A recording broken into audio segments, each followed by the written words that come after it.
fro nem kwaya hihye fridge mu ama be me no ne ade wo timi emwa woni obi wo ho mo wo he ho esoro ho ana he na mo wo woni obi ya wo ho 9 years mo nka wade asem wo timi emwa and as soon him say me nipa no meko ne ho weekend nti wan humi a me wo ho first no bi kwa wo hye a wotete afi di omo ba mu kita suitcase ofa ganya na me en spinter say my enyo eten spinters oba enyo eten spinters ganya na me spinters really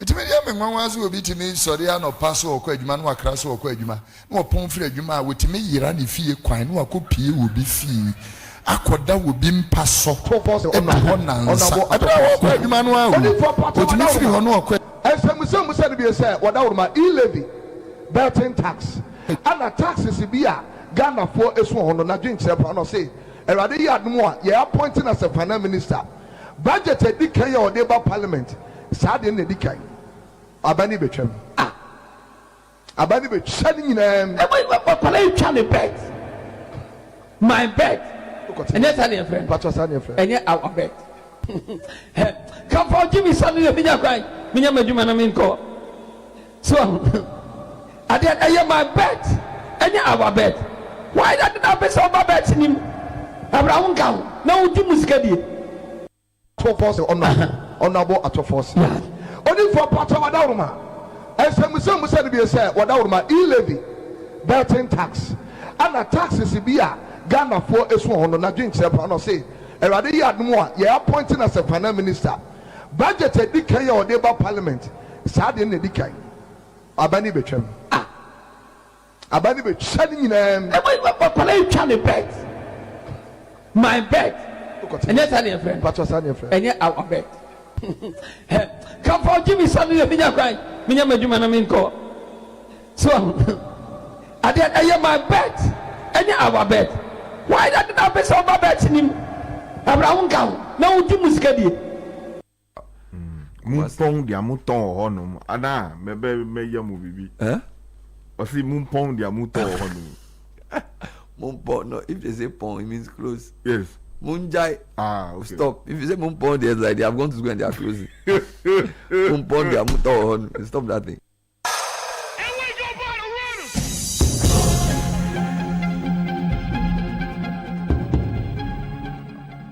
Mumpong, they are muton. Ana, me yamu bibi. Osi mumpong dia muton honum. Mumpong, no. If they say pong, it means close. Yes. Munjai. Okay. Stop. If you say Mumpon, there's like I'm going to go and they are closing. Mumpon, they are muton. Stop that thing.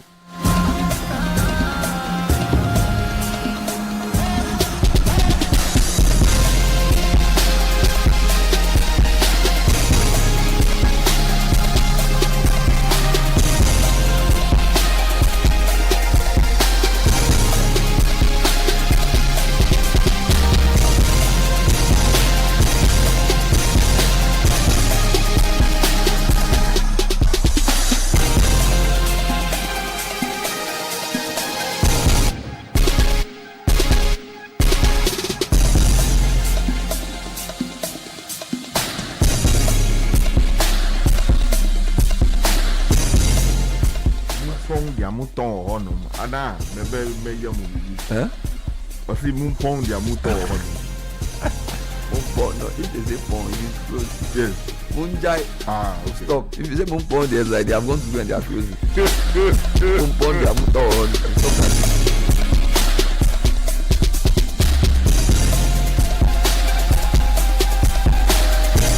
Welcome to the best 2 hours of your night. Friday, January 30, 2026, 97.3. I am Gabi Ofer, and this is Sports Panorama on your favorite station. Kale today, coach for pray for Marcelino Garcia and Thomas Partey. Kale Garcia do wanna player. It's always an interactive show, so you can join the conversation. 0539 986 996 0539 996 996. It's another Friday, and just on Thursday, when everybody was waiting for what the verdict will be from the Confederation of African Football, yes, now that verdict, unprecedented, that's how it's been tagged. I mean, you can name it whatever it is. So the Confederation of African Football handing down unprecedented sanction, punishment, fines to Senegal and the host nation Morocco. In the wake of that chaotic scenes that marked the final that was played at the Prince Moulay Abdallah Stadium, the big question we're asking is that, is it fair, or you think that is harsh? Some people think that CAF should have, it should have been way more than what we saw. Some people say, okay, it's good. We'll talk about that, and then we'll take you to Villarreal, because Marcelino Garcia is the head coach for Villarreal Football Club. I don't want to misquote him, right? So later we'll play what he said about Ghana's vice captain Thomas Partey. Then we'll get into the Champions League round of 32, you want to put it, or the playoffs. And we'll see who will progress to the round of 16. Then build up to the EPL games coming up. Manchester United say they want to do 3/3 and the carry. And there's a big game, Tottenham Hotspur taking on Manchester Citi. Then later tomorrow, it's a big... we'll leave it for Coach Christopher Nimley. It's not sports related though, but I mean... Welcome again to the show. I've got Coach Christopher Nimley seated here. Yao Ejay Minta, my only brother shining. And then there's Angelo Mano Kwache. Then Bernard the Big Washing. You can also join us 053996 and I'm Gabi, your friend. Coach, No more. oh Charlie, Oba. clean. Obawo. Olabawo. Tale. Oh Charlie. Jewo tale ni. Jehovah tale. For sing the one where we are going. No, sing. You just listen. Okay. Just listen. No more use to need to walk. Tale. Thank you. Okay. Jehovah tale ni. Jehovah tale ni. Hane woye kone. Chef yo obaye kone. Hane woye kone. Chef yo obaye kone. Ajay. Le. Jehovah taleni.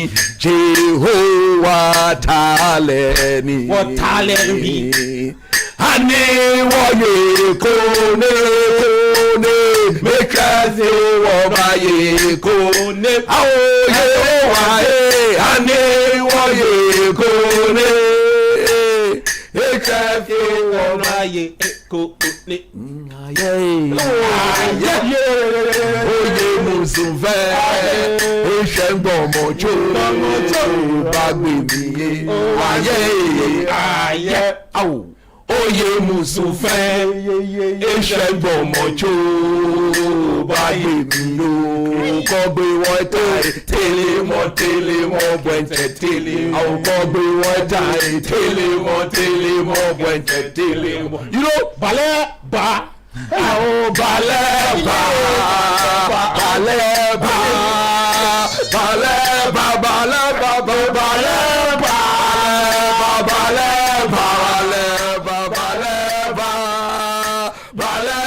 You know what?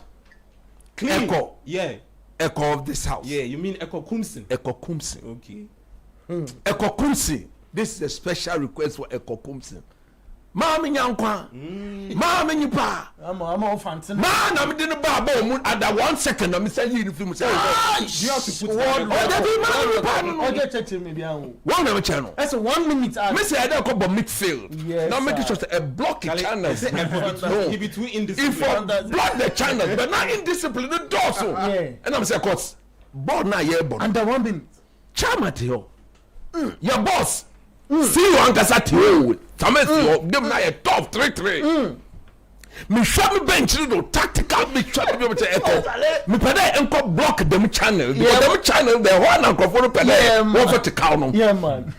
Echo koya. Two comes there, come on, man. Saturday, now my pumped. Yeah, man. Charge. And I'm a guy Jose Mourinho. No, you mean Khalid Belarus. Wait. You mean I thought this guy could do something? I thought I believed in the goal. I believed in this coach. I believed in this channel. I mean, me Giacomo Rob. Echo koya. Focus. Ball I'm left, no question right. Ball I'm right, no question. Just come on, sit down. Get on the pitch.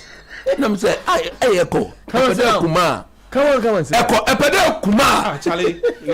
Echo, he started the Aye, oye musufa. Oh,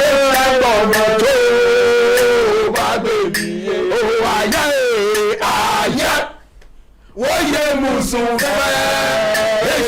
Moto bagbe mi kogbe wota tele mo gwenche tele mo kogbe wota tele mo gwenche tele mo Mumpong dia muton honum ana me yamu bibi osi mumpong dia muton honum Mumpong, no, if they say pong it means close. yes Munjai. okay. Stop. If you say Mumpong there's like they have gone to school and they are closing. Mumpong they are muton. Charlie, you see, this voice, it be clean. But guys, I'll come to you pretty soon. Let's talk about Latina Travels, right? So Latina Travels and Tours 2026 Global Football Festival. Clean. Clean. I have composed a song. Okay. So when the world gathers, right, for greatness, one name leads. That's Latina Travels. Latina Travels is taking Team Ghana to the biggest football event on the planet, happening in the United States of America. There's Canada and Mexico. So Latina is saying that join the two in one experience, uniting world-class football and global business in one unforgettable journey. Your Latina Travels package includes visa to watch all 3 group stage matches. So you watch Ghana, Panama, Ghana, Croatia, Ghana, England. 3 official match tickets. Return charter flight. Hostel accommodation. Travel insurance. And exclusive access to business networking events across all 3 nations. So if you go meet one businessman for Mexico, then you go meet another one for you. Tycoons. Then you go meet 1-2 for Canada. Billionaires. Charlie. This is not just a trip. It's a history in motion. It's football. It's opportunity. It's Latina Travel. Call us 020-522-9553. Or you can also call us on 05066766957 today. Or visit Latina at Alisa Hotel, Northreach, and secure your spots on this one in a lifetime journey. Latina Travel says your gateway to the 2026 football, the global football competition happening in the USA, Canada, and Mexico, where football meets opportunity. And Ghana shines on the world stage with Coach Otuado taking us to the semis of the World Cup. Clean. So that one did the Latina thing. Oh yeah, he's part of the script. Panoba wo wokeya, Panoba wo wokeya, Litina,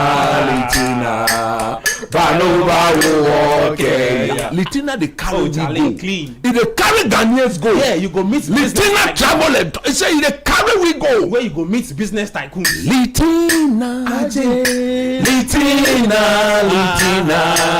Banoba wokeya. Etasa. Banoba wokeya. Litina. The fire call. No, very channel. Litina. Oh, Litina. Banoba wokeya. Litina.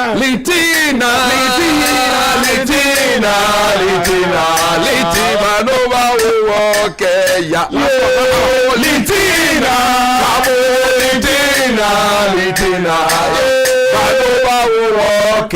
Allah, let's pray. Jehovah Zebaoth. When so anima so anama so wakogbele ya che yo manche yeli aba. No aba fe oba. Ghana ma mu fe klalo. Efia egbo. Bia no ohia cheye. Be shey. Jomo wo. Ha woni leke jomo. Mo ba fe ogbe ya mi. Oba no ba fe ogbe ya mi. Ho na bia na no kwale bia yo yi. Sana aka logo shi. Aka gumo shi, aka logo. Bia ne anokwale so wo yo ye bia ne. No kese ho abe ahye. Ne atwa 7 pm. Ghana ma mu fe klalo. Oh, calf ni mo ba donye o, calf ni mo ba donye o, calf ni mo ba donye o, calf ni mo ba donye. Ni mo ba jo calf. Yeah, ni mo ba jo calf. Punishment na kan on range. Na kan on. Okay. Problem go grab be. No problem. Range. O ma twem. I make seven denche e na me quite range me. Select range. Na ye ko enyiwa. Range mo kukura be. Okay. Na kan on na me feel it. You're okay. No go back. Clean. Neka son neka noni. Wala ke he ni bi she. Michael carry. Oh, carry go de. Carry go de. Carry go de. Carry go de. Carry go de. Carry go de. You make your shot. Michael carry. You're saying. Carry go de. 2 out of 2. Cash. Zebab Jomo Michael carry defending. And they fail 3 out of 3. 3 out of 3. 3 out of 3. 3 out of 3. 3 out of 3. 3 out of 3. People they misbehave. No one Zebab Michael carry. Don't show to bar. The English Premier League. I'm a new Manchester United. I think you are missing. You want to watch the bar? You interpret it. You understand? Carry. Don't show the bar. It's baby do no carry now. How you? Stand firm. Stand firm. Yeah. I don't do the cheese. So people go and stand. Ona, no do tomorrow. Na ye jumani ye. No do tomorrow. No do tomorrow. Oya Bruno. Oya Ama. Oya Kunya. Oya Bruno. Okay. What again? Atasa. Atasa.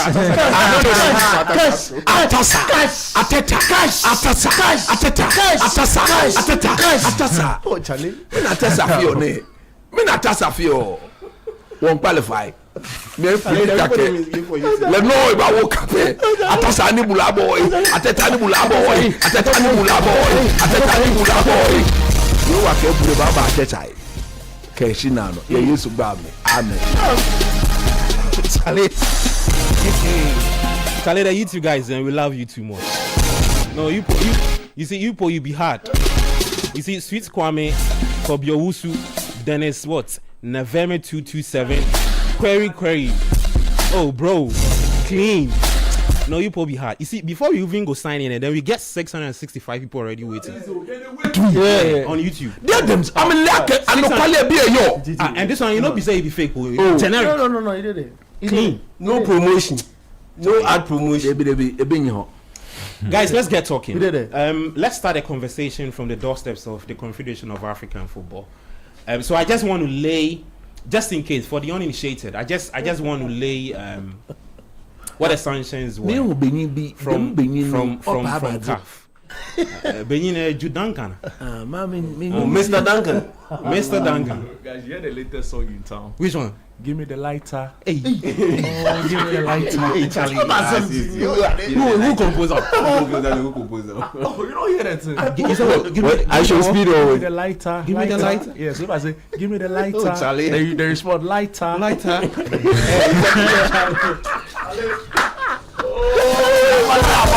Charlie, you the misbehave. It's okay, Jude.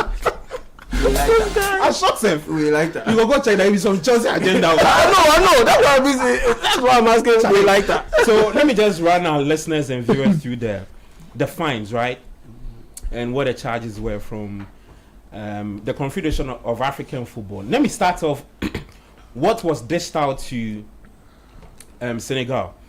So the Football Federation was fined a staggering $615. That's everything in total. Thousand. So the breakdown, yes, the breakdown starts. So $300,000 for improper conduct by supporters, which brought the game into dispute. There is another $300,000 for unsporting behavior by players, the tech team, violating principles of fair play, loyalty, and integrity. And then the last one is a $15,000 for team misconduct after 5 players received yellow cards during the match. The individual punishment for Senegal, there is the head coach, Pape Bouna suspended for 5 official CAF matches and fined $100,000 for unsporting conduct, breaching fair play and integrity rules. And they say that bringing the game into disrepute. So stemming from the team's brief walk-off, protesting a late VAR awarded penalty to Morocco. So players like Iliman Ndiaye and then Ismail Assar, each also suspended for 2 official CAF matches for unsporting behavior towards the referee. Now, when you get to Morocco, the total for the Football Federation is $415,000. And for the breakdown is $200,000 for misconduct by stadium ball boys. There's $100,000 for improper conduct by players and tech team. And that's including and entering the VAR area and obstructing the referee. And then there's $15,000 for the fans using the lasers for only in the semis. This verdict is from the semis. Sorry, the final. And then player Ismail Saibari fined and suspended for 3 official CAF matches. Then Ashraf Hakimi also suspended for 2 official CAF matches. All right, so that's what Senegal say. CAF say that the 2 countries would pay. I want to start off with Coach. After this, I've listened to a lot of analysis around this. I even saw a tweet or a post from one member who works at the CAF headquarters, in charge of TV and commercial thing, media and all of that. He shared his thoughts about this. This obviously is unprecedented. It's never happened to any club or country in Africa. Just quick thoughts on everything. People say that it was harsh. Some people say it's normal. Where do you stand on this? I think, this is more or less a follow-up from last week. Yeah. Last week, my stand was, I don't support what Senegal did, but I understood perfectly why they had to do what they do. Because at the end of the day, a pattern had been established. That is what I saw concerning Morocco. It's like before that game, everybody in Morocco, including CAF themselves, their preferred winner of the tournament should be Morocco. And I said that CAF themselves should be thinking about punishing CAF itself. Yes. The body should punish itself. Yeah, the body should find a way. Because you see, when you put a referee there, in Jean-Jacques in that, and the referee clearly understand that certain sequences should go through its natural progress till it ends. If there are problems with it, the people sitting in that room will help you rectify the problem. I believe strongly that Senegal first goal was a perfect goal. And there was no way Morocco was going to come back from that. The same way they couldn't come back from the goal they conceded. Yeah. If you look at the timing of that goal, Senegal would have clearly won the game in 90 minutes. Why did the referee decided within his own way, strictly against the laws of the game? Okay. To blow the whistle when there wasn't the need for that. He shouldn't have done that. He did that. You see, it is sad that when such punishment are dished out, nobody hear what is told to the referee. We deserve to know. We deserve to know. Has he been left scot-free?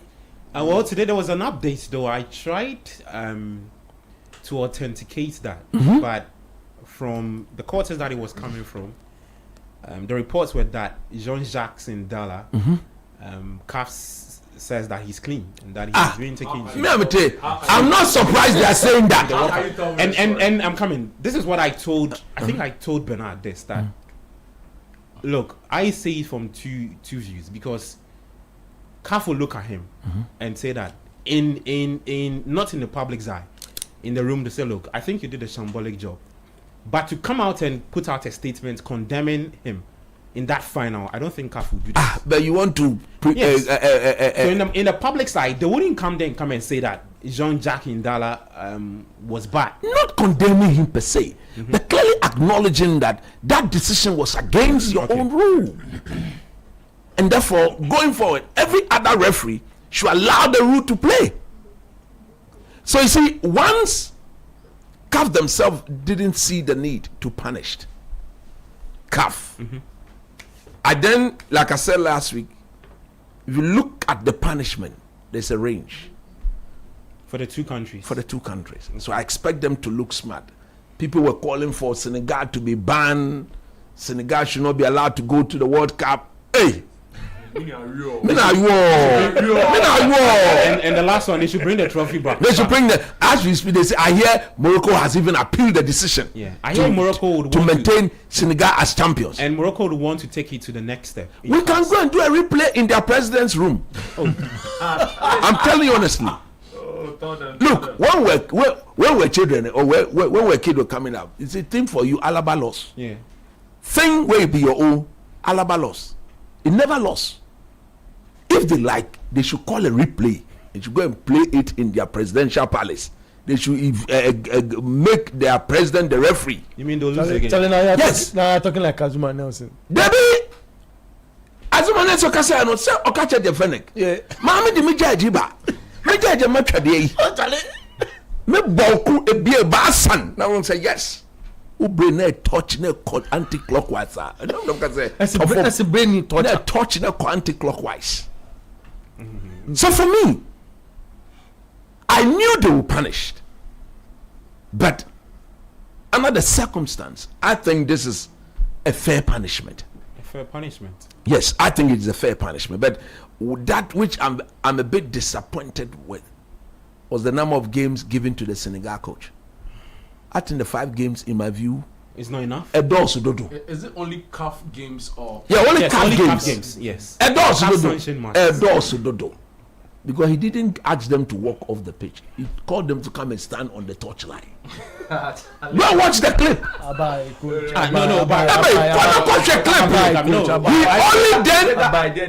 He only then asked them to go out of the pitch when there was danger.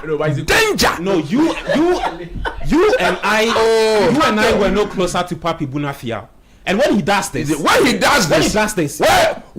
go? What's the first thing? Where did they go first? Leave the pitch. Exactly. Where did they go first? No, get on the pitch. Where did they go? You know, the idea is that it was. When you called them, listen. No, you had Sadio Mane and he beat. Oh, listen, la. Okay. I said, coach. I told him what's the one point? What's the one bra? One bra and change our touchline. Okay. Where was he? At the time of course, where was he? He was on the touchline. You see, coach, and you see. I'll let you proceed. When he said he didn't call them to leave the pitch and get into the dressing room, the only space they could have occupied was what the vows, and even with that, CAF had find them that they were obstructing the referee. So if you say they should come in, and I make sure there. Coach, whether it was dressing room or whether it was touchline, the idea behind the fine is that the game was disrupted. That's what I'm saying. Gap in flow. That's what I'm saying. That the disruption of the game was caused by the referee. It was caused by the referee, which CAF themselves are refusing to admit. I disagree. Yeah, that is your point. Yeah. Didn't the referee see the Morocco ball and their trying to take the towel away from Mendy? I think he was focused on the action. The linesman saw it. Yeah, so he would. Listen. Dabi Abotala. Please proceed. The linesman, the assistant, he saw it. The referee saw it. But do you know why they didn't flag or whistle? It was a very good distraction on Mendy.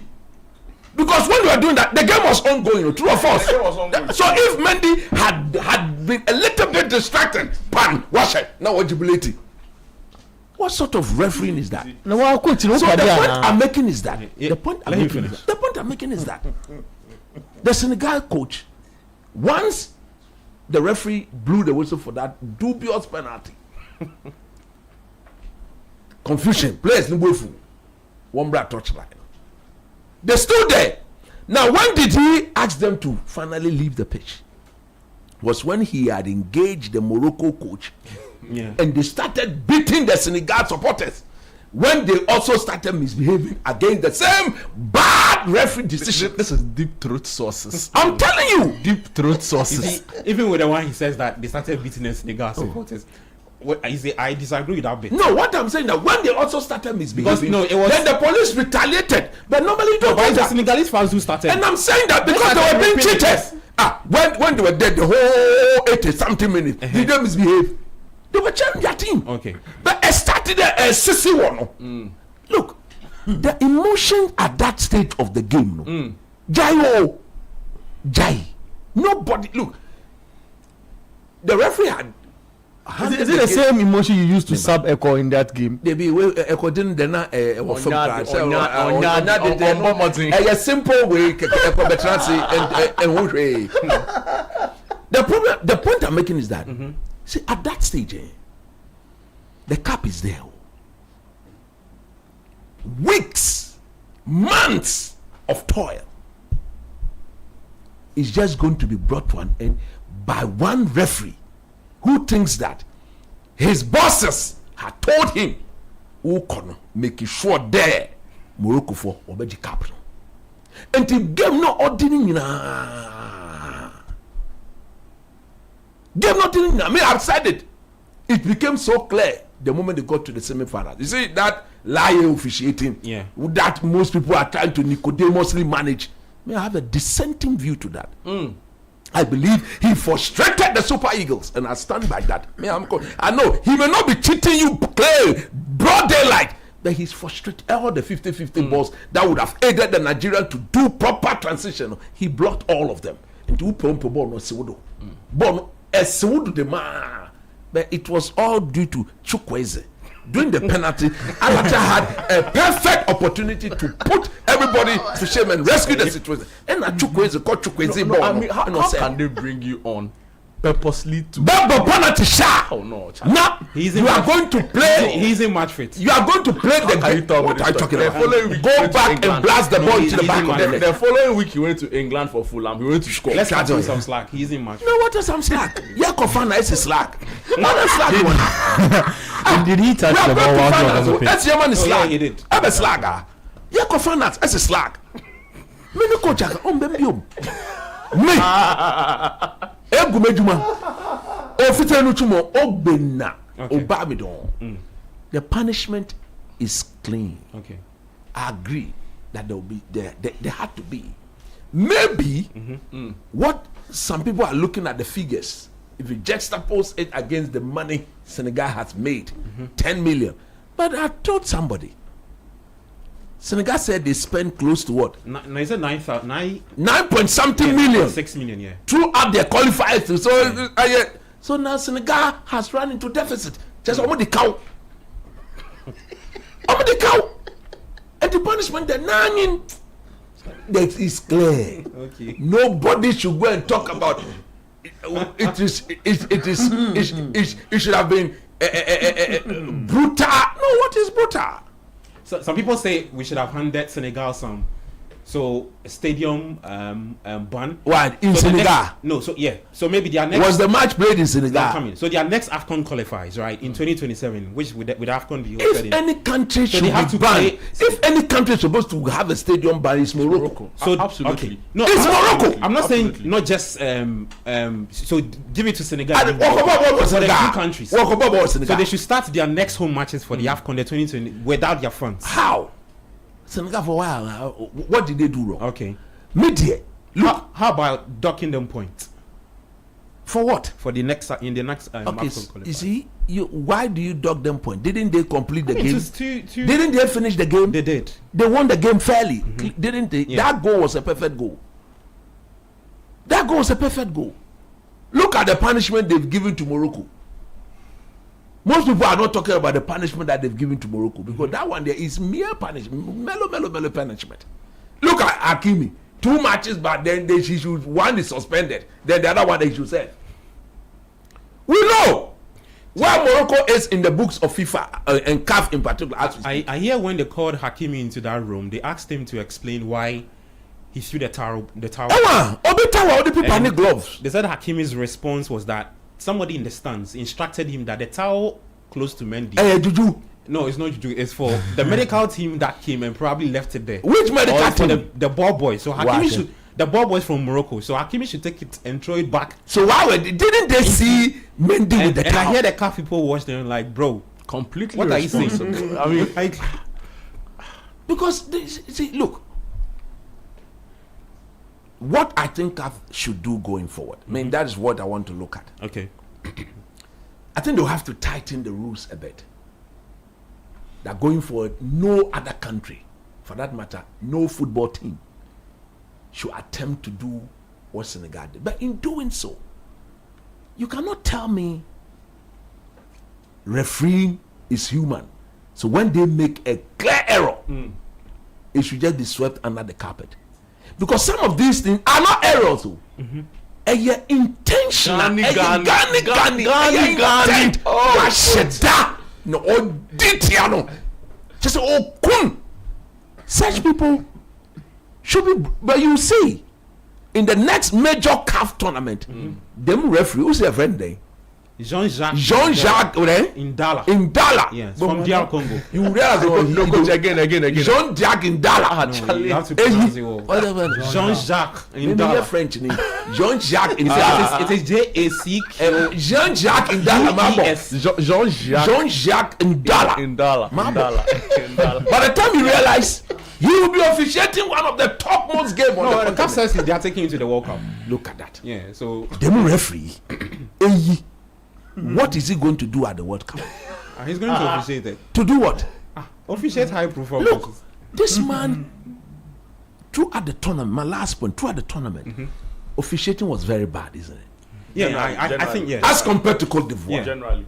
If there was any game where we needed to have kept a bit of integrity to the tournament and to the game in Africa, that final should have been the game. That final should have been the game. Mercening you now, I think in the final, it should have been very fairly officiated. Okay. So that because look, it was African number 1 against African number 2. Or was that not the pairing? Yep. That should tell you that the two teams can handle each other. Yeah, the best of the best. The best of the best. I beg, going to a tournament, the organizers of the tournament, they will prefer this final. Yeah. If you had asked that South African CAF president, which 2 countries do you want to be? I would say, Patrice Motsepe. Which of the 2 countries do you want to be at the final? He would tell you that I want African football to be showcased to the world. Yeah. Look at the quality of the football that we witness. Game no kodo de man. Obi a clean goal. Coach, finish. I believe strongly if Senegal had not done what they did, they would have lost that final. Okay. And if whatever they did has resulted in them winning the cup fairly, me, I'm all for that. The punishment is good, but go back to your own rule and make it even more difficult for so that countries. You don't have countries repeating that. Okay. But as you do that, if it is clearly the fault of a referee, they must be made to pay the price. Let them know that such referees has been relegated for the next 2-3 years. They will not officiate any top. Then they'll go there. But because they themselves are aware that they have been using the referee to achieve some dubious things that they are interested in, that is why they do that. What sort of officiating was that? Okay. I should go there. I was a Senegalese on that day. Yeah. Just quick thoughts on this, right? 2 things. I want to take your thoughts on this, that people who say that CAF should have fished out some Senegalese supporters, those who were attacking the Moroccan officials or the Moroccan boys with the seats, ripping the seats, and hand individual fines to all the those who were involved, at least maybe 6 people or something like that. And then the second one too, in that verdict from CAF mentions the lasers. I think the semi-final, Morocco-Nigeria, the same thing was done to Stanley. Is that not laughable? And then he had what, banana peels thrown at him or something like that. Look at all that.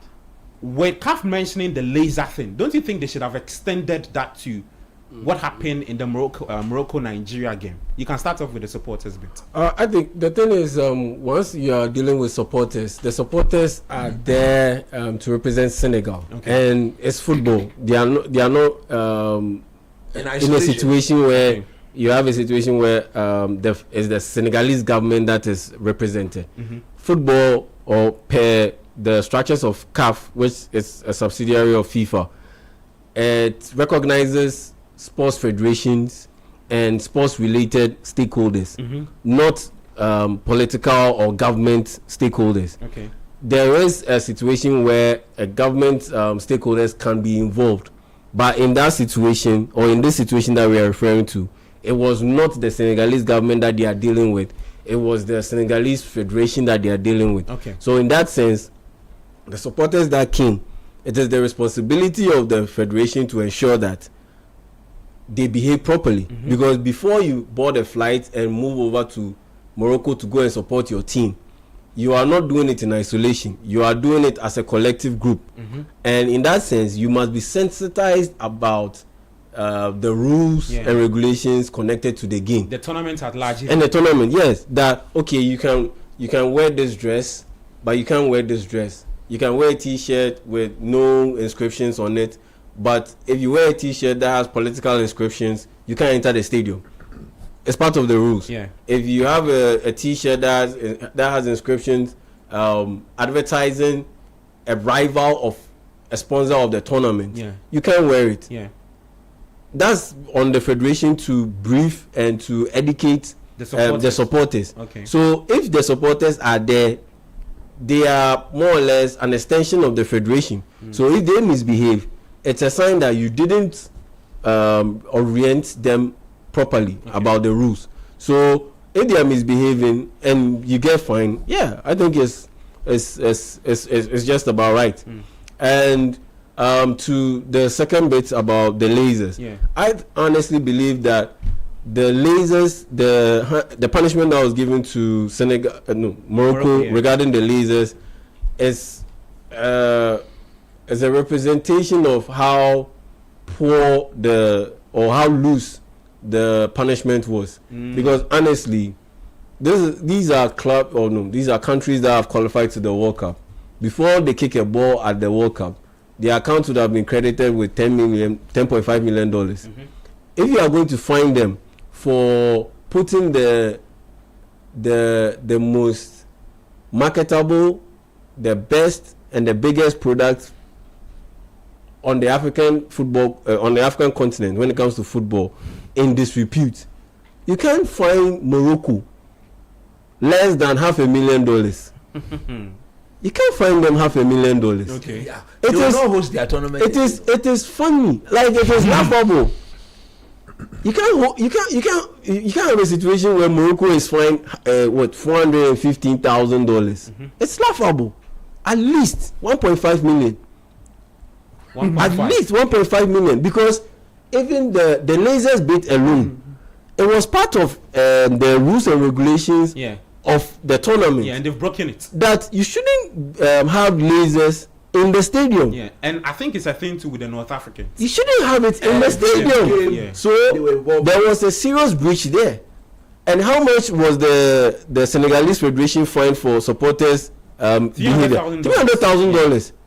The same thing should have been meted out to the Moroccan Federation. In that sense, then you look at the ban or suspension given out to Saibari and Ashraf Hakimi. Saibari was what? Tao watching. That bit, and you see, that's the thing. What was there any point of or cause of instigation There was no point. Yeah. Well, a towel is hanging in close to Edward Mendy's net. Mm-hmm. And he's just standing. It's just what has the towel done in terms of creating a disruption or cheating in a game? Mm-hmm. And they know the towel belongs to Mendy. So why would you move from your area, move over to that side of the pitch, and be trying to distract a player who is on the pitch? People say he didn't obstruct play. He didn't obstruct play, but at the end of the day, his actions were obstructive in the sense that. So to the goalkeeper. Yes. To the goalkeeper. The game should have been stopped because of one to the goalkeeper, and on top of that, it messed up it brought the game into disrepute. Okay. To an extent. So in that sense, giving him a 2-game ban for me it is so loose. It is not enough. Sabari, for instance, should have been handled like a 10-game ban. Oh yes. 10 game. No, because and the ball boys roughing up a substitute goalkeeper of Senegal. Yeah, event off. Messing up the integrity of the competition and the game itself. Yeah. That offense. Yeah, when the substitute goalkeeper should be warming up, he has to do. You get what I'm saying. I think it was the third keeper, so he might not be coming on. No, by the end of the day, he still be warming up and getting ready. But at the end of the day, it's what they did, what those ball boys did, without the stadium coordinators and the tournament organizers or coordinators being quick enough in their response to prevent that issue from dragging on as long as it did. That for me warranted like a hefty punishment. No, that $415,000 that was handed to Morocco, that money alone should have been handed to Morocco just for that offense of the ball boys. That should have been given to, because it didn't happen just once, it didn't happen twice, it happened multiple times. Yeah, fair, but I think that the reason they use the ball boys. That's what I'm saying. They started with Nigeria. Yeah. No, want to forget Nigeria. We are focusing on the final. But I think if you forget Nigeria and you use just Morocco, they are using the ball boys for plausible deniability. So okay, yeah, the ball boys are doing this. We didn't tell them to do this. It was an AFCON final. We're all very busy. We didn't have time. Okay, but what about the reaction? Okay, what about the response? Yeah, the response was so slow. Yeah, because it happened multiple times. If it happens once and you kill it, fine. It was maybe an oversight. We didn't see that this happening, but it happened, and so we've responded to it. We've killed it. But it didn't happen once, it didn't happen twice, it happened multiple times, over 2 times, over 3 times. So in that sense, if you are punishing Morocco and it all amounts to $415,000, it's just chicken change. It's not good enough. For Senegal, yes, I think they should have been given like a $2 million fine, and Morocco should have been handed like a $1.5 million fine. At the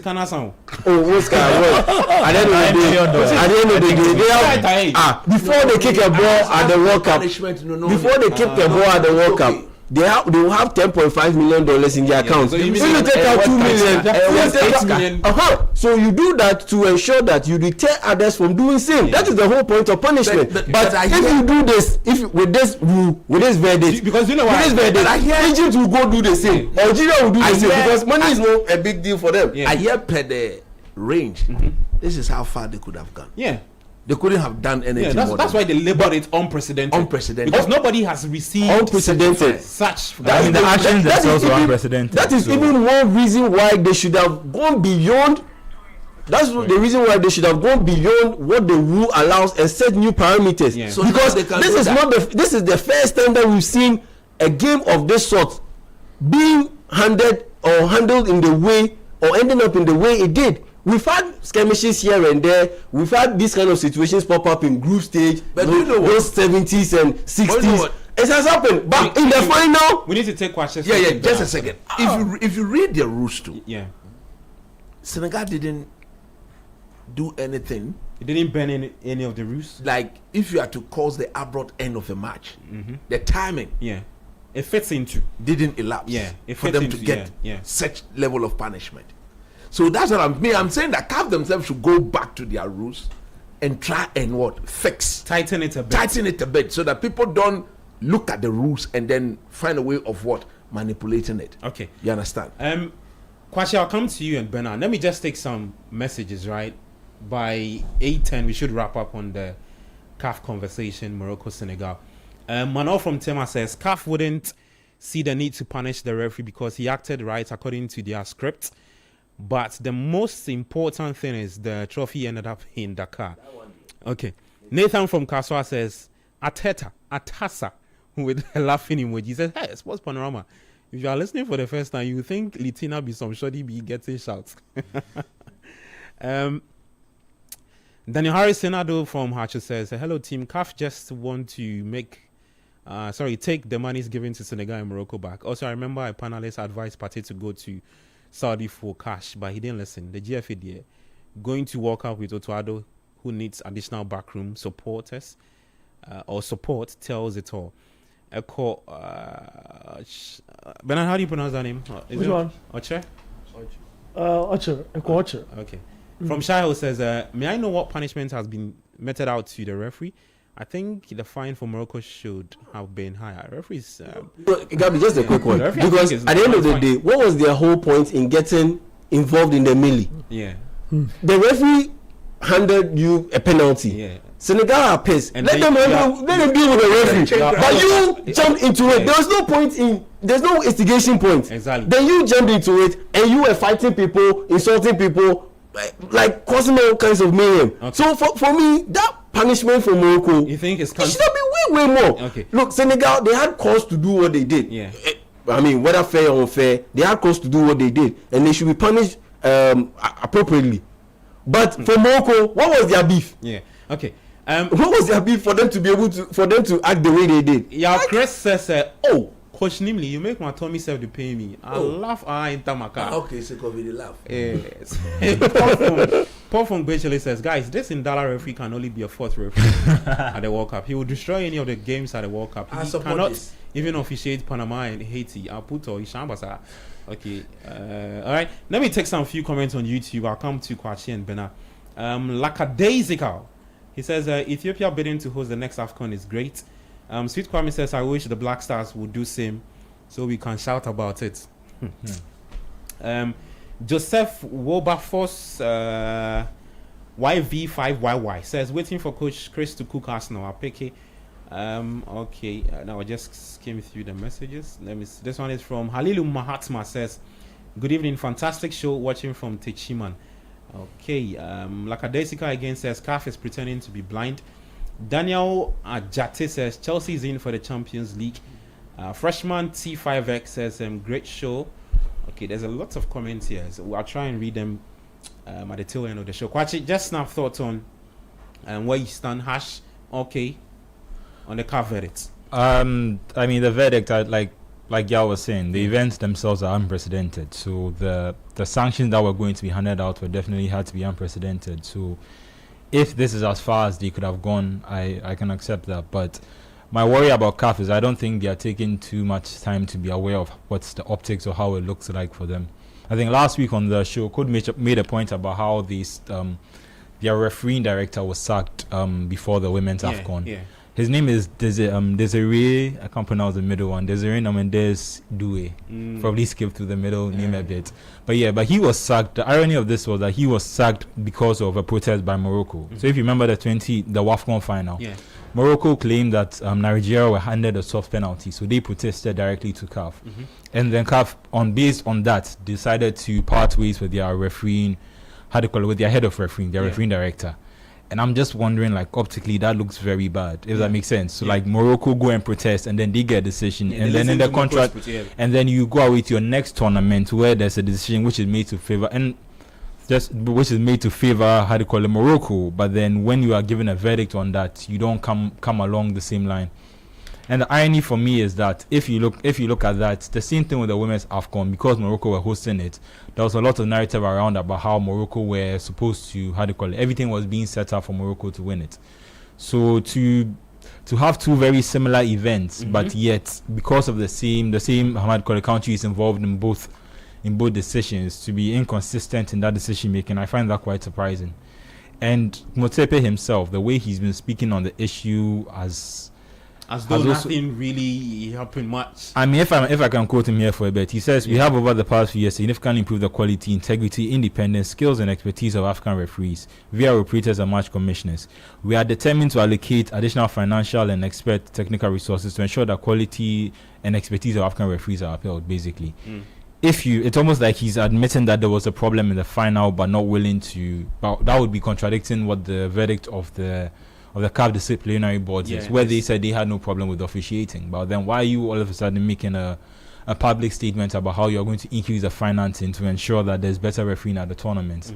It's just very how do you call it, surprising for me. I feel like the way CAF has approached this on themselves, they haven't been consistent in their decision making. And I think if you look back on it, the thing that surprised me the most is I thought that if you put the blame at the referee, you kind of get out of this. Everyone thinks CAF is involved, but if you then sanction the referee and make it seem like the referee was acting on his own, maybe backdoor, you slip him a little money and he goes somewhere, everyone can leave with the impression, oh, okay, maybe this man acted on his own. Maybe one day he'll come and speak out and we'll know what really happened. If that makes sense. But to then back him and defend your decision, I just feel like they haven't, maybe because of how much his influence is growing on African football, and because of how much he's getting closer with the other powers in football, he feels very almost untouchable.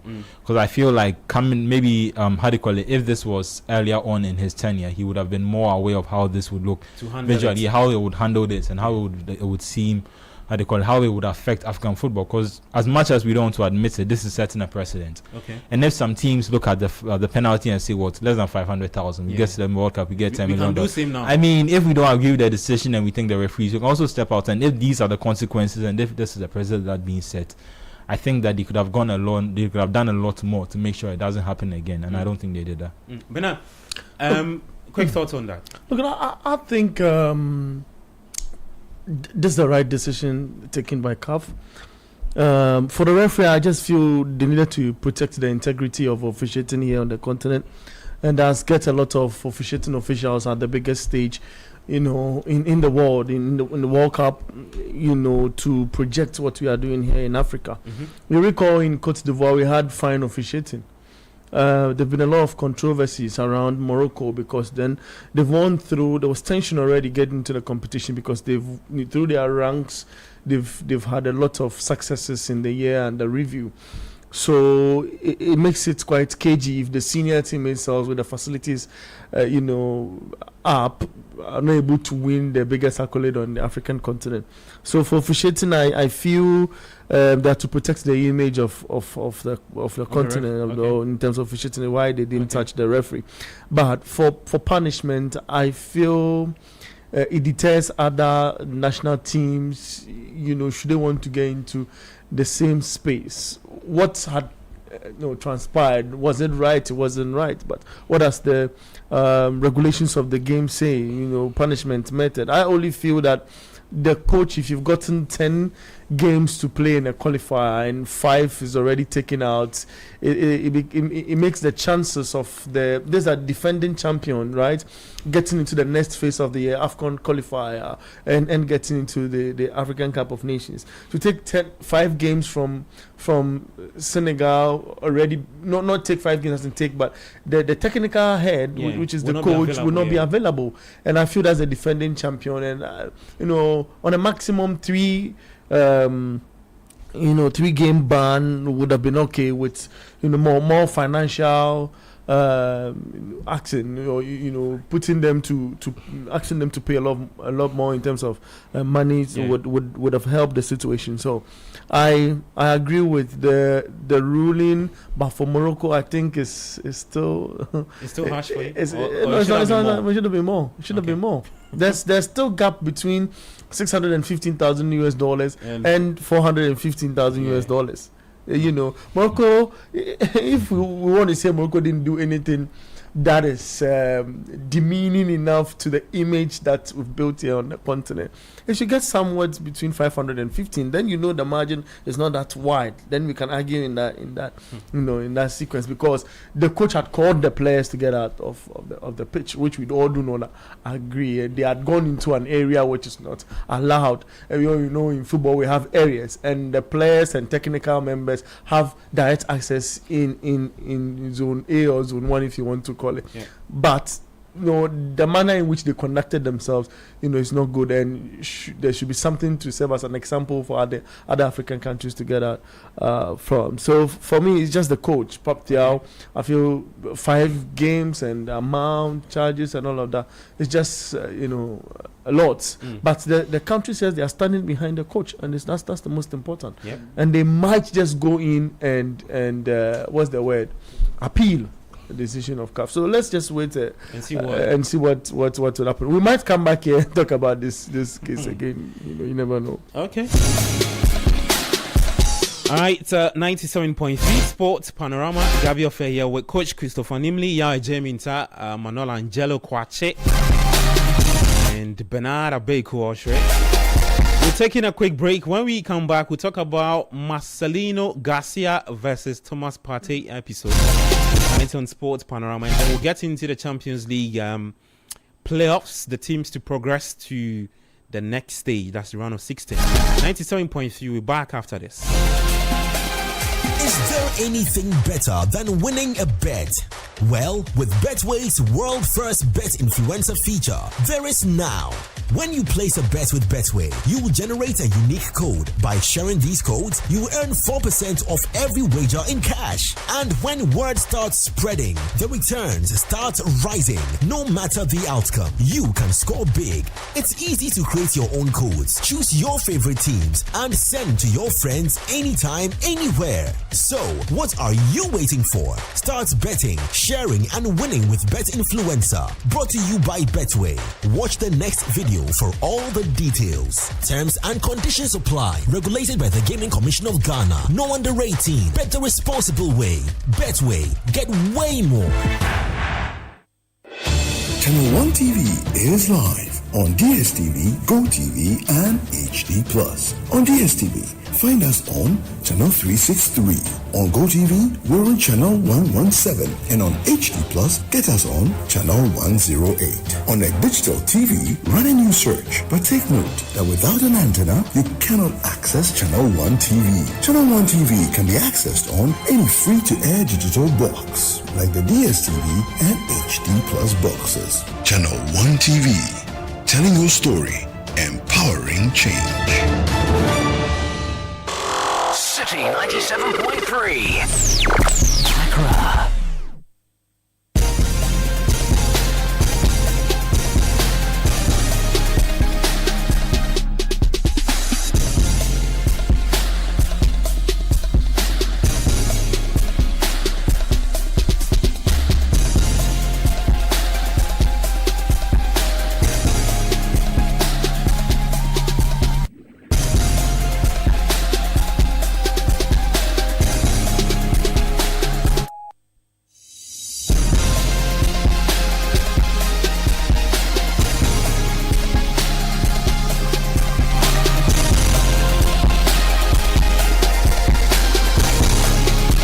Welcome back to the show, Sports Panorama 97.3. I'm Gabi Ofe. Feel free to join the conversation 053996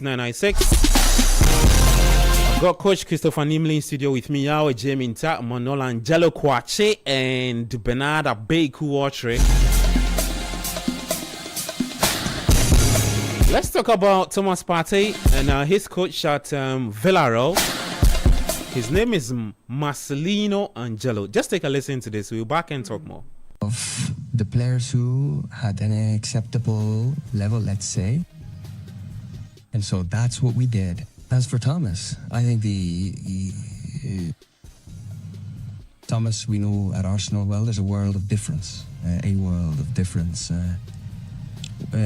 It's very difficult to play in today's football at this pace. So, well, I think it's been months and it's enough. Tough time for this player to show us what he was or what he's showing. All right, so that's Marcelino Garcia. I mean, that press conference was after Villarreal when they lost to Bayer Leverkusen in the UEFA Champions League. Essentially, coach, I realized you were trying to understand what he was trying to communicate. I needed to. So he spoke through an interpreter, right? So you probably, that's why you are struggling to understand. But what he was trying to communicate was that Thomas Partey is slow, and 6 months is enough for Partey to tell us or to showcase how good he is at Villarreal. Okay, and this was after Villarreal lost to Bayer Leverkusen by 3-0 in the final game of the league phase in the Champions League. In fact, Villarreal have gone the entire league phase, failing to win a single game. But for the league, they occupy third, I believe, in the Spanish La Liga. And the coach thinks, Partey is more or less. The coach himself, even before he spoke this way or he said this, he's not used Partey much. He's been injured, gone back. I mean, I think the key statement. Even the days that Partey is not injured, he doesn't seem to be on Marcelino's stats. You see, Marcelino himself is a confused man. Yeah, he's extremely very confused. You see, one thing that must be clearly stated that Partey didn't get proper preseason. Mm-hmm. That's one of the things that most people tend to forget. And just at the time where he had warmed himself into the season, he got injured. He played consistently, and they were winning games. Then he got injured again. The man has just returned from injury. Yeah. So what do you expect? As a coach, you had the opportunity to coach this team for 8 solid games. How many of them did Partey play? Well, in all competitions, he's done 23 appearances, and a lot of the 23 has been in the league. Yeah, has been in the league and from the bench. Yes, that's what I'm saying. The man has not been fully fit. Look, I think about 2 days ago, just as if I knew this interview was going to come up, I was talking to somebody. Okay, and about him? No, not personal about Partey, but we're looking at the Black Stars team. Oh, okay. The Black Stars team, actually, and we're saying that, look, we need Partey to start playing at his best. Kudus will be returning from injury somewhere in March. We are not sure what or the type of Kudus we are going to get. We are not sure. Okay? Yeah. Then if you look at the fact that Salisu, I think, is out of the World Cup. It would be a miracle to get him to. Salisu's injury is what? ACL? He's an ACL. He's out. And you see, and I was telling the person that, coupled with a very weak technical bench, to the extent that this technical bench has not been able to create that healthy competition in every position in the team. So I was a bit worried because I have said, if we don't get Partey playing at his best, we should forget about the World Cup. We should forget about making any meaningful impact, because statistically it is clear, it is proven that when he's not in our team, we struggle to win football games. The AFCON qualifiers show this to us. Go and watch. How many games did he play? How many did he not play? How many did we win? You understand what I'm saying? Yep. And even in the World Cup qualifiers, that was when he played most of the games, and we saw the outcome. So I was a bit worried. Now, Partey at his age will not be playing like a 25-year-old. Truth be told. If you look at this Villarreal team, I've watched them severally. They're one of the teams that go a traditional 4-4-2. Yeah. Where they leave only 2 holding midfielders in the team. Yeah, so Papi Gay and then the other child. Yes, or Thomas Partey and whoever is there. So at the end of the day, for somebody like Thomas Partey, you cannot leave him alone. Or together with just 2 other guys. Or 1 other player to try and sweep up whatever is happening in the middle of the park. It becomes extremely difficult. I think the last I've forgotten who their opponents were at the time, but that game I watched in the league, I think they won 3-0 or something like that. Look, the recovery of Thomas Partey and his midfield partner, I was telling myself, no, against a quality opposition, they will suffer. Yeah. Against a very ball-playing opposition. There was one game too he played. I watched that game. Yes. He gave the ball away in a very, very... Yes. It's because, you see, and their sort of 4-4-2 is not the compact one. It's the expansive one. Yeah. So when the midfielders even pick up the ball, they don't have the players. They don't have the players around them to pass. You have to travel with it.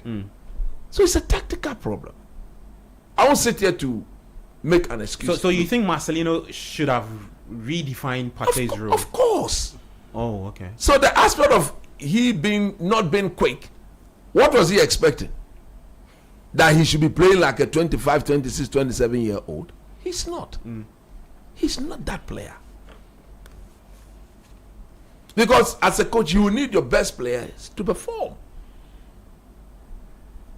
To perform. So, you see, whatever he said, he's spoken about 6 months is enough. Yeah. That was the shocking part of it to me. Is that to say that Partey is no longer part of his plans? No, but he himself, whether Partey is part of his plans or not, the team has acquired the player. Yeah. The player is a quality player. And it's the coach's duty to use What him. is he doing as a coach to help the player? Because you clearly, if Partey is playing at his best, it goes to the coach's benefit. Yeah, because it seems like the parts which stands out is where he said there's a world of difference between the Thomas Partey at Arsenal and Thomas Partey at which is implying that he was expecting. I don't know if he's because when Thomas Partey was at Arsenal, he was also older but more experienced. So he was able to. But at the end of the day, even at Arsenal, they don't play 4-4-2 expansive. Thomas Partey always had Declan Rice and the number 10 with him in the midfield. Yeah, what do you got? With which he could play, and occasionally he went long. This is not the case. I've watched them, Villarreal. I've watched them play. There's a team in Arsenal. They've been a team that's coaching itself. No, I mean, in the Champions League. Of course. But what was it? You've lost almost every game you play in the Champions League. I think just 2 draws. Did Partey play in all those games? No, he didn't. He didn't play in more than half of them. So for you to just single out, say that he's slow, what do you say? He's just returning from injury. Yeah. So naturally, when a player is returning from injury, it takes time for them to establish a rhythm. That's why they play. Why? Look, I wouldn't have started Partey. Maybe he saw the game as a non-competitive game, in quote, meaning that there was nothing to play for. So let me use it to build his stamina, which is good. So you don't come back to comment on performances on the goals they consider. Was Partey responsible for those goals? So what is he talking about? What is he talking about? What is he talking about? For me, as a coach, sit the player down. Can he's talking about he being slow. Yeah. What is the training regime? What sort of training is he taking him through to build his stamina? Because like I've already said, he didn't get proper preseason. Okay. He didn't. Lot of distractions here and there. So you should have at least formulated a format or a plan that would help the player. Because once you've seen the name to link or to compare him to when he was at Arsenal, then you need to go back. Okay, then why is he playing below his ability? Because it's just 6 months in between. Agreed? Yeah. Last year, but now he was bossing it at Arsenal. Yeah. But wondering if he was probably going to sign an extension to his contract. That's the conversation we were having last. You understand? Yeah. So maybe something must be done. But to come publicly, would he have criticized any of the Spanish players if they were that slow? I was just about asking you that question. Would he have done that? And actually, that's definitely he wouldn't do that. Yeah, that's my thought. I said definitely he would not do that. Yeah. But look, if I get a chance to talk to Thomas Partey, you tell him to leave? No. Leave to where? He's thrown a challenge. Go prove him wrong. He said that should be the first. Oh, I said that to Bernard. Yeah, that should be the first solution to the problem. The football speak for Let the football speak for you, young man. Okay. If you are not resting well, start resting well. If you need to up your game based on you need to add some extra training rudiments to boost your fitness and your movement. Start doing it. You are too experienced at this level. You've achieved a lot. You've dominated proper football games. For this coach to just speak the way he's spoken. He's your boss. I would have thought he would have called him into the dressing or into his office and addressed the problem internally. Yeah. And maybe Partey, but he's unfortunately he's gone public on the matter. But I don't expect Thomas to respond in a negative way. Take the bull by the horn. Get on that training pitch. Work yourself out. Do your movement. Try and build your fitness. If he's going to give you even 15 to 20 minutes, for all you know, to psychologically, the coach has said that to trigger something. Because at times coaches do that. And then they will trigger a response from the player. And at the end of the day, it's okay, if I had not told you that, you wouldn't have been up in your game. Okay. So you can look at it in both ways. I want to look at it in both ways, but if I get a chance to talk to Thomas Partey, I'll say let the football silence the man. Okay. It's as simple as that. Yeah. Where do you stand on this? And especially if it was the right avenue for Marcelino to come out and speak and say that about Partey? Yeah, I think, you see, this thing is, you always need to look at it in context. It's just like Ruben Amorim saying, I'm not the manager, I'm the head coach. The head coach, yeah. A lot of people misread what he said and misinterpreted what he said. What he was trying to say was like, you brought me in here not just to be a head coach, but but also a manager. But now, more or less, you are making it look like I'm just my role is a head coach. Restricted. You are restricting me. So, in a very sarcastical way, he was saying like, I'm not the manager, I'm the head coach. So, give me the players that I want, then let me coach. Because if I'm a manager, I will be the one who will play an instrumental role in recommending players that I want. Yeah. But if I'm not going to be the manager or play the managerial role, and I'm just going to be a head coach, if the players that are given to me aren't necessarily performing, then don't come at me with those kind of questions when it comes to personnel. Yeah. Because I'm not the manager, I'm the head coach. And it's the same thing with Marcelino. Okay. I think this issue has been blown out of proportion, because the main thing he's trying to say is that there's a difference between the Thomas Partey at Arsenal and the Thomas Partey at Villarreal. Okay. And he added on and said that he can't play, Thomas Partey can't play in the modern football. Yeah. What he is trying to say is that, yes, he is admitting that Partey's physical powers are diminishing. And so where I have a problem with Marcelino is that, okay, it's diminishing. So what are you doing about it? And per what he's done so far, it puts Partey in a situation where it would expose Partey's more or less diminishing physicality or physical presence. Because how can you play a game? There was certain games where he played Partey and Danny Parejo. Parejo is 36 years old. Partey is 32. Partey is 32. Parejo has never ever been fast in his career. Back in the day, I started watching Danny Parejo back in the day. You pair Danny Parejo with Thomas Partey. How do you expect to win duels? Someone with the Senegalese boys. Someone said that Marcelino, if he works with Sergio Busquets, he said that. Exactly. You see, that's the thing. So it's all about having the proper balance in terms of the personnel that you pick. Yeah, okay. You get it? And you have two Senegalese boys, Alassane Diatta and Pape Gueye. Yeah.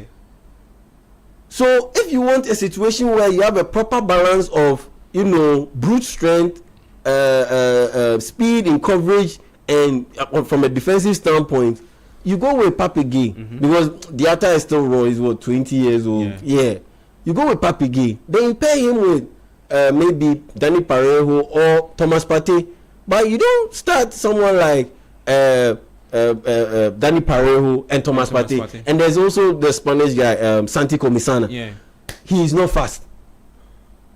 Yes, the game they played in midweek against Bayer Leverkusen, Villarreal lost by 3-0. Yeah. He paired Partey with Comisana. What was he expecting? You get it? So in that sense, if you've seen the problem, what are you doing about it? Because the Partey you have now, he's not going to be the Partey of 2021. No. You won't get that version. You won't get that version. And but the version, outcome. the version that you get is a guy who is more savvy than ever before, can read the game than ever before in his career. So in that sense, you need to complement his intellect, football intellect or IQ, with someone who can be able to handle the aspect of football that Partey these days isn't the best at. Okay. So in that sense, you pair him with, let's say, Papi Gay. You pair him with Alassane Diatta. Not a situation where you pair him with Komisana. No, in that sense, you get frustrated. And once you get frustrated, you'll be looking for someone to blame. Yeah. And guess what? You're not going to blame Alassane Diatta. He's 20 years old, like I said. He's still raw, and he's building up his game. He's not refined yet. You're not going to blame Danny Parejo because he's virtually untouchable. He's a football legend at Villarreal. Oh, yeah. You're not going to, Spain bias. You're not going to criticize Komisana. You are not going to criticize Papi Gay because at the end of the day, he's an AFCON winner. Yeah, you go, and he's one of the hottest one of the hottest players on the market. So who do you blame for all the frustrations that you are going through? You losing so many games in the Champions League that out of 36 teams, Villarreal finished 35th.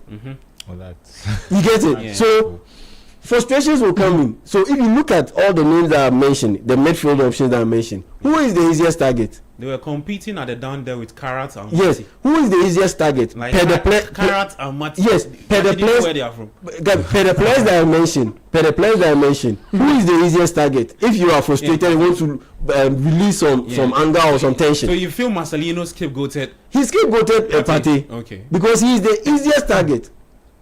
Because at the end of the day, if you scapegoat Partey, everyone will understand that, especially when you premise it with, there's a difference between the Thomas Partey we have at Villarreal and the Thomas Partey we had at Arsenal. That's how I see it. Okay. And so I think Marcelino should do a better job of not scapegoating Partey, and he should do a better job of making the right personnel choices to ensure that he is able to get the best out of Thomas Partey for the team to win more games than they have at this point in the season. Okay. I want Bernard to do that because he has to. Bernard, we had a little say today about him.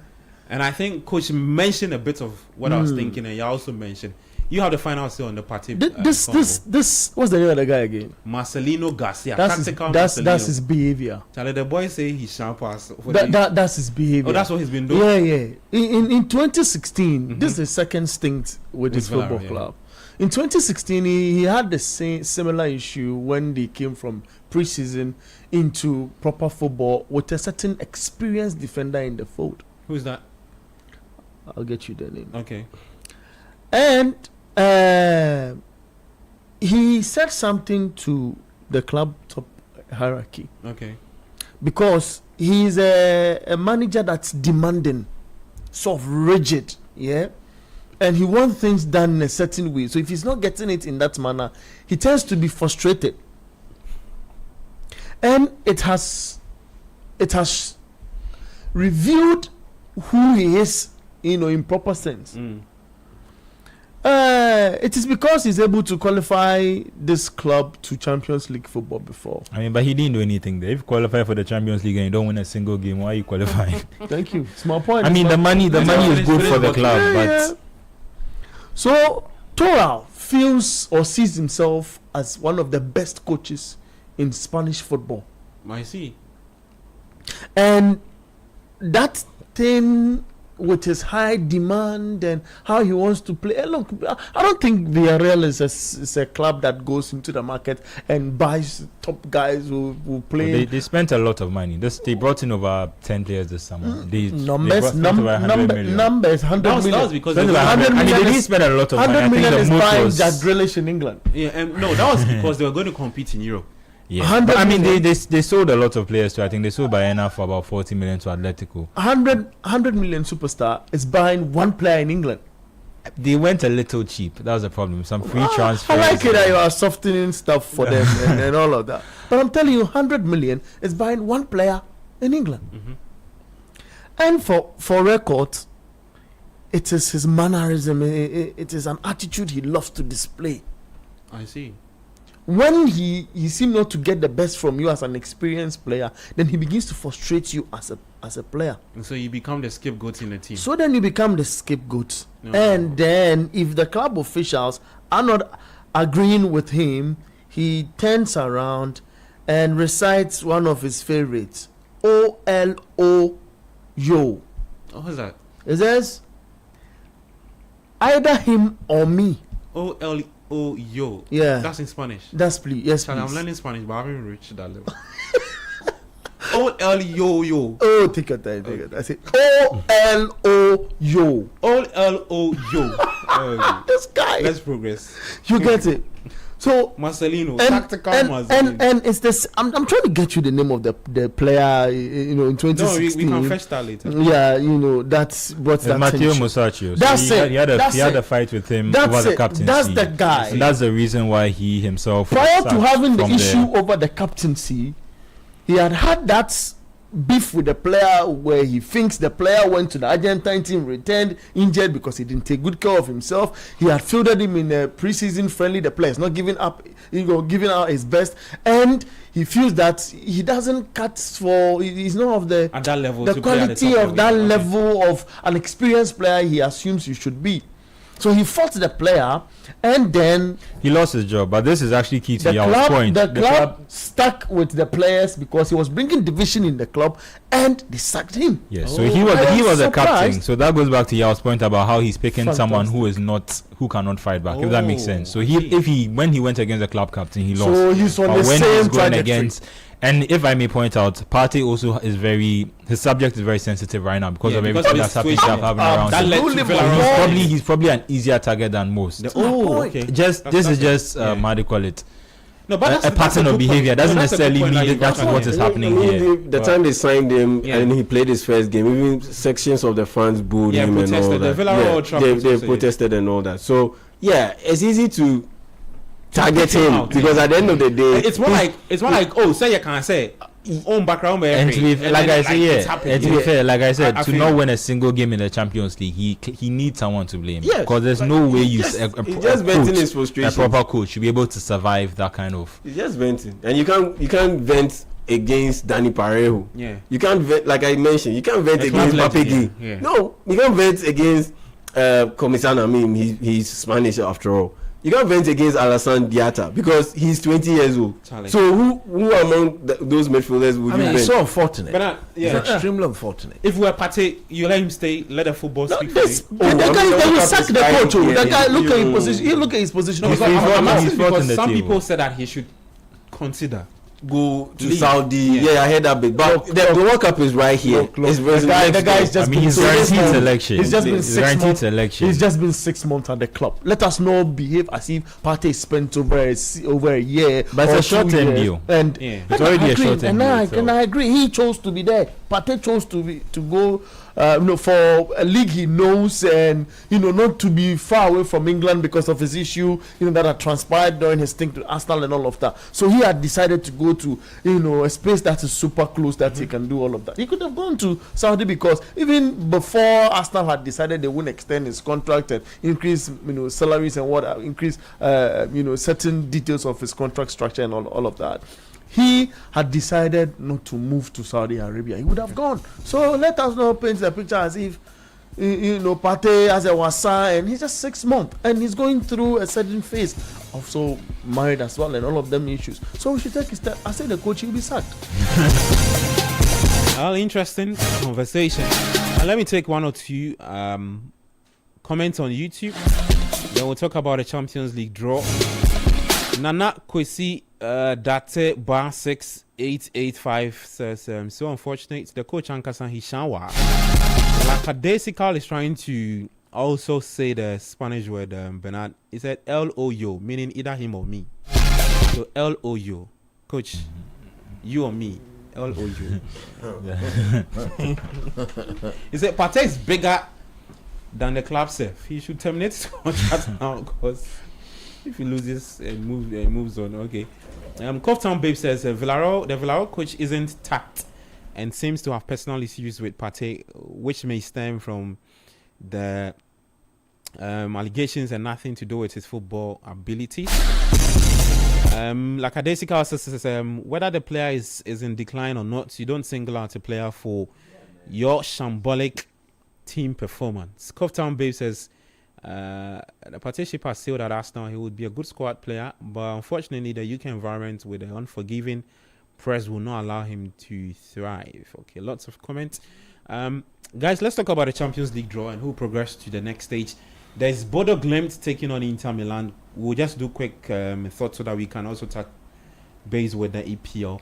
Benfica taking on Madrid. Monaco, Paris Saint-Germain. Karabakh up against Newcastle. Galatasaray will play Juventus. Club Brugge up against Atletico Madrid. Borussia Dortmund face Atalanta. And then Olympiacos Leverkusen. Let me start off with you, Kwachi. I'll give you two games. Bodo Glimt, Inter Milan, and Benfica, Real Madrid. Jose playing Madrid again after that whole episode in they should have avoided the last that. game. They should have avoided I mean, that. I think that's the theme of most of these matches. There are lots of teams in there who are very much feeling like we could have done without this. Yeah. If we had just won one or two games that we took too easy and changed up our squad. I mean, for Real Madrid, I mean, revenge is on your mind. For Jose Mourinho, he's thinking about how he can mastermind another how do you call it, win for him. Win against former team. Over 2 legs, he'd probably have to back Real Madrid. Otherwise, Abeloa too will be losing his job, and then someone else will come and replace him. Abeloa doesn't have a job. I mean, he's there till the end of the season. If things go well, I mean, that's how this interim starts. Obviously, they say it's for now, but the better you do, the more you do. All of a sudden, Carrick is being spoken about in different terms than he was when he got the job. That should never happen. No, he shouldn't get the job. He shouldn't get a job. Just saying. I'm just saying. But just on that, I actually rate Carrick, but I'm not a United supporter, so I don't think my opinion on this issue will be taken. You will not tell us. No. But you are doing your job. So so analyze it. If you see that, if you deem him fit enough to be the head coach of Man United, cool. Yeah. If you don't see it, cool. Irrespective of your club affiliations. So I almost said party progress for you. So I think over 2 legs. I think first in Porto, second in Spain. Over 2 legs. Sorry, first in Portugal, second in Spain. They will qualify. Real Madrid will qualify. I can't lie to you.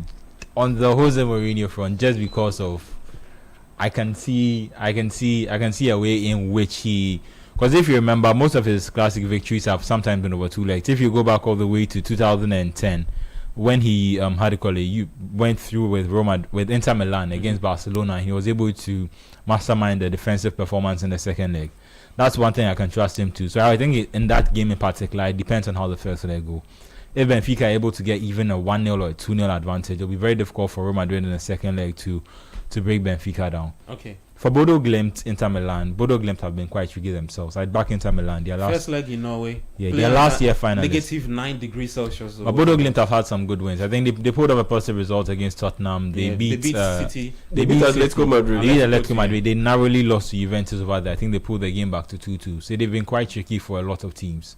So I still back Inter Milan to go through. But it should be good games. Both games should be very good. Okay, Monaco, PSG. There's Karabakh. Taking on Newcastle. Karabakh, they lost 6-0 to Liverpool. Revitalized Liverpool. Chelsea and some decent results actually. So Liverpool. So it's what Newcastle, Karabakh. Yeah, I'll go with Newcastle and PSG, AS Monaco. All French affair. Yeah, I'll go with PSG. PSG to progress. Yeah. Coach, Club Brugge, Borussia Dortmund. There's Dortmund, Atlanta. I think I'll go with Atlanta, and then Atlanta plays who? Atlanta is taking on Dortmund. Yeah, I'll go with Atlanta. And then Kamaldeen to win it for them. No, Kamaldeen, he's not even sitting on the bench of late. Well, Napoli and AS remain interested in him. That's the thing I like about Syria. Once you've seen it with Ibrahim Sulemana too, they just pick you up. Once you've been in the league. I mean, with Napoli, it's because David Neres is injured. Yeah. David Neres, the winger, the Brazilian winger, he's injured for a while. He'll be out for 3 months, and so they need someone in there. And already Napoli, they have major injury issues. I mean, Zambo Anguissa is injured. Lukaku is still not back. So once you bring in the David Neres injury, then it compounds the issue. So you need someone in there. And I mean, Kamaldeen, look, speed will always be a major asset. No matter how poor you are. That's what I'm saying. The guy's end product. No, because think about it. If it had been another player who is less speedy, They would have done away with him a long time ago. I'm not going to be disappointed, but I want to bring up Sterling and chance. Because and that last chance. What? That's when he makes the move. I think potentially till the end of the season. He should go to Gasperini. Yeah, he should try and find his way to Roma and work under Gasperini. If he were to work with Gasperini, and he still will not get better as a player. I don't want him to work with Antonio Conte. Conte can throw him away if he doesn't like him. Can be helpful, but can be very destructive at the same time. He puts you in there if you don't meet his standard. We all know the inconsistency in Kamaldeen's game. Okay, so you don't want him to go and play under a manager whose body language and suggestions and insistence on matters may complicate things for the boy. If he's under Gasperini, he will coach him. Okay. You see, this is where I disagree with Coach a bit, because if you are Kamaldeen, this is not the time to go to Gasperini for coaching, proper coaching. In a sense that you are in a desperate position. So what? He's passed. Like you said, this is his last chance of making it at the top. So where the less pressure he can pick. So you give me a minute. Let me go my point. So here's the thing: you are in a desperate situation, and you are now going to a coaching clinic with Gasperini. Whereas if you go to Napoli, Antonio Conte. No, you see, the hands and the pay. They are fatter. They are fatter. They say Kamaldeen with his talent, no, he should be playing under a coach like Gasperini, but because he will give him proper coaching for him to develop from a potential to a proper established star. But right now, no, you are Kamaldeen. You don't have the luxury to take a gamble like that. So he doesn't need that on top of that, there isn't enough time because you are trying to make it to the World Cup. Look, you see, Kamaldeen, so go to Napoli because it is better for him to go to Gasperini. No, coach, who will work with him? See, coach, till the end of the season with a very final. No, on Sunny ball, but Conte no come when you in jail. You see, right now because I think Conte wants to deal with. Conte is playing vertical football all the time. Wait, Gabi, he's never moved away from that too. Conte is playing vertical football all the time. You are hitting out on the counter attack for 70% of the time. 70% of the time, doesn't this you come out this big game? Gasperini will not change that. Gasperini will not change that. What Gasperini will get him to do is that after going on those surging runs, Gasperini will help raise his head and he will assist. You got him one ball over I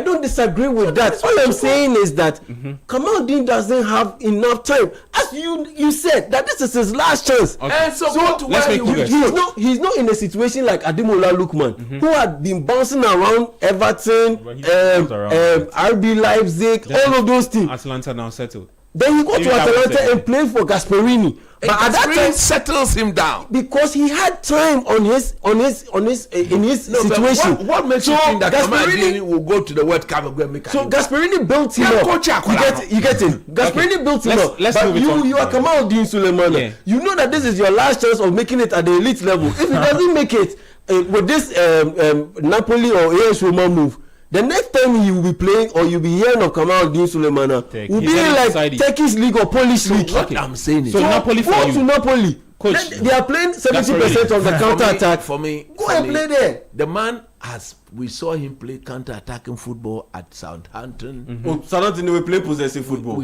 No, but when he gets in, we play possessive football. No, but we play possessive football. I'm not talking about the result. Allow him to finish so that we can move on. When he picks up the ball, under Gasperini, Gasperini is a coach that does not allow his team to pass the ball backwards. He said, if you're passing the ball backwards, the player to receive the ball should step into the half of the opponent. And yes, about no do the sandwich. So let him go to a coach like that, who will always teach him that there are people available around you. If you go on those surge runs, raise your head and pass the ball so that they will score. If he goes to Antonio Conte will put him there. The one frustrating moment, second frustrating moment, he doesn't get game time again. He's finished. Conte doesn't have the luxury to do that because he's short on body. He doesn't have the luxury. He's short on body. we have the players. Yeah, let's finish up on this so that we can just a move on quick to point. Yeah, I get that. I get what you was saying, but that would imply that he doesn't come out and has the talent to go to Roma and get better and then get to a better team. And I think that if he goes and works under a coach like Gasperini, that's possible. I don't think he's at the quality, but I'll use examples of Vinicius and Sterling. I've seen them. I saw them before they worked under Guardiola and Ancelotti. Yeah. Ancelotti. They were not what they are right now. And I think Kamaldeen has enough raw potential to get better. Whether or not he will be able You're to do talking that about guys that had time. How Vinicius Junior had time with Ancelotti. Pep Guardiola, Raheem Sterling had time with Pep Guardiola. It wasn't just within 3 months. Why are you saying he doesn't have time? But you said it. That this is his last chance. If I say it's his last chance, it doesn't have time. Let's settle this. Vinicius Junior had multiple years. If I say this is his last chance to play and a proper coach to be coached, it doesn't mean he doesn't have time. This is his last chance to make it at the top level. Otherwise, the next time you have come out, he will play in Serbia and Poland. The player is just 23 years. If he did, he's probably younger than Sterling was when Guardiola came. This is his last chance. He's 23. Underline that. The next thing you know, he's 28. No. Did we say that about Marcus Rashford? That is why he needs to go to where he will be coached. Jesse Lingard. Oh, he's young. He has the potential. The next thing you know, Jesse Lingard is 29 years. I just have to move on. No, let me make my point. The point is that we complain about something peculiar about this boy. It hurts watching him, which has always been the final not put an end product to his game. Yeah, it hurts because he does all the exciting things that you want for a winger to do, but when he gets to where it matters most, the end product is zero. Now you are giving him Antonio Conte, somebody who is so demanding of results, who doesn't have the patience to entertain any player who will not bring consistency to his game, and you are offering him to a Gasperini whose record have shown that whenever he's worked with players like the caliber of Kamaldeen, he's made them better players. If you are the one there, if you are the decision maker, who would you take him to? You take him to Gasperini so that Gasperini will work with him. Look, I think 2-3 months with Gasperini will benefit the Black Stars at the World Cup. Long term, but not short term. It is Antonio Conte. How is Antonio Conte going to improve in the short term? Because he's going to build his confidence in the sense that Kamaldeen will be scoring goals and getting assists, and that will build his confidence. That is what we need at the World Cup. The man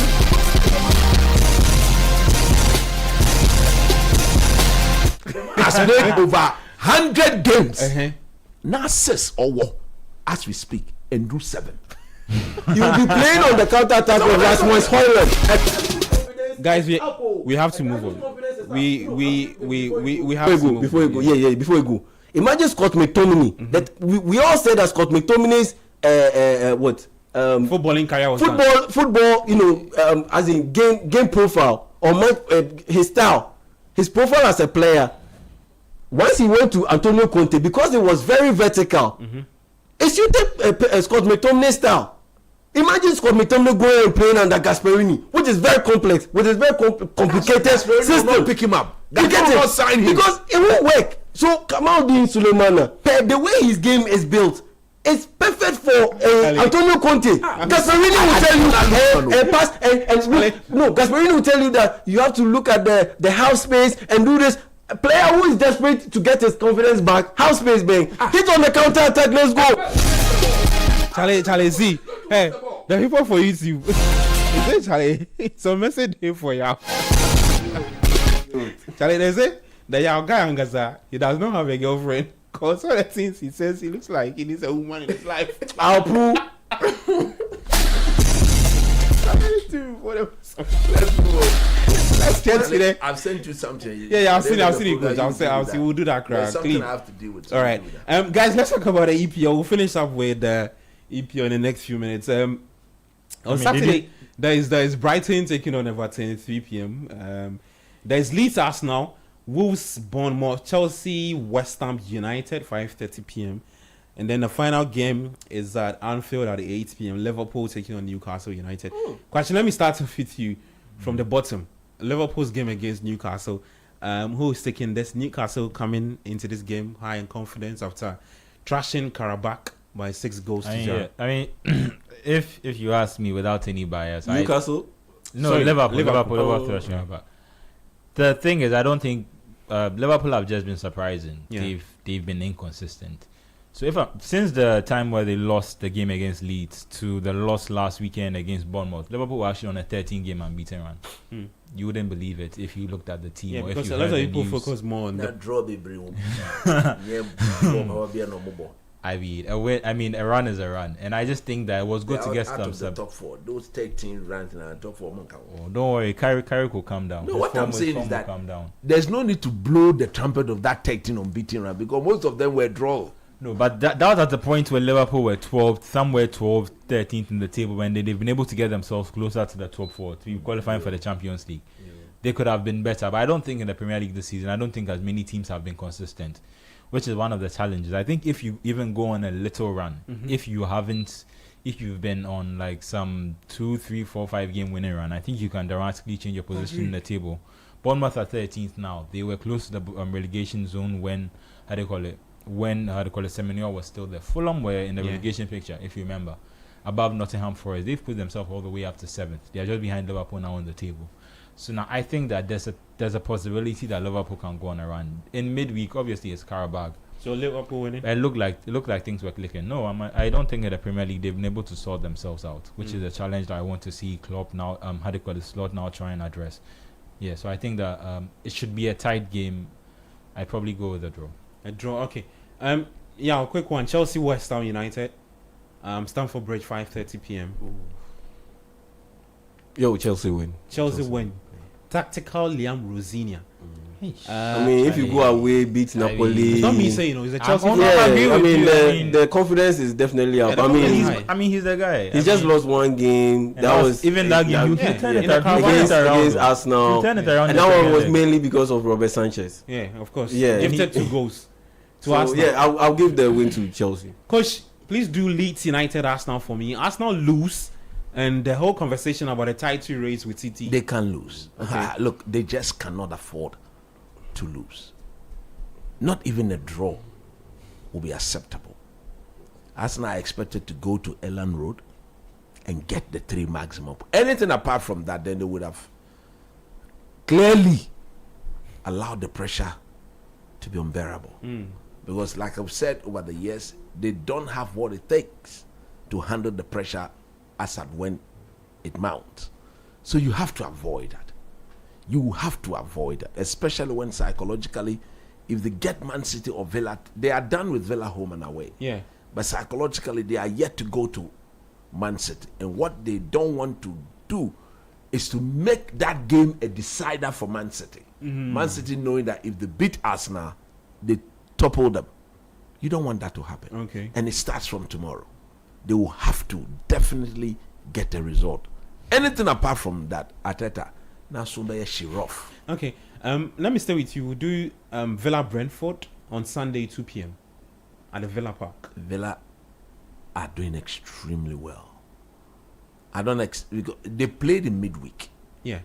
They played yesterday. The Europa League. The Europa League. And I didn't follow that game. I don't know whether Unai Emery completely changed the team. They won. No, he mixed it with the experience and then some French players. Okay, so then it's about balance. I think if you can get a proper balance at home, I expect them to beat Brentford. Okay, and then there is United taking on Fulham at the Craven Cottage. No, at Old Trafford. Sorry, at Old Trafford. Yeah. I think it's a very different challenge. It's a challenge I want to see how Michael Carrick will handle. I don't expect Fulham to come and play on the front foot throughout the game. There'll be moments in the game where they want to sit back. And Man United, we've seen normally do struggle against the low block. He's got some huge decisions to make. What are those decisions? We've seen how impactful Matthias Cunha has been from the bench in the last very 2 big games. He assisted one, he scored one, which ended up being the winning goal. Tomorrow there'll be no Dogo. Yeah. So there's a decision there.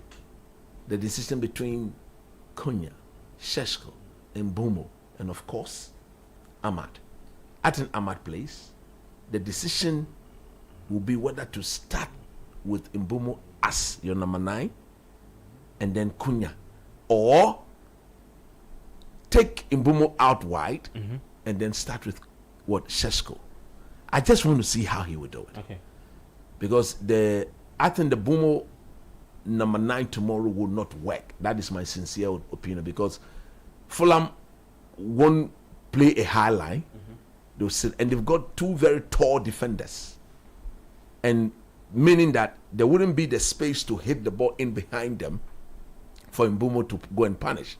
So most of the balls, most likely from tomorrow, will have to go wide, and then play in those intricate spaces wide, and then cross the ball into the box.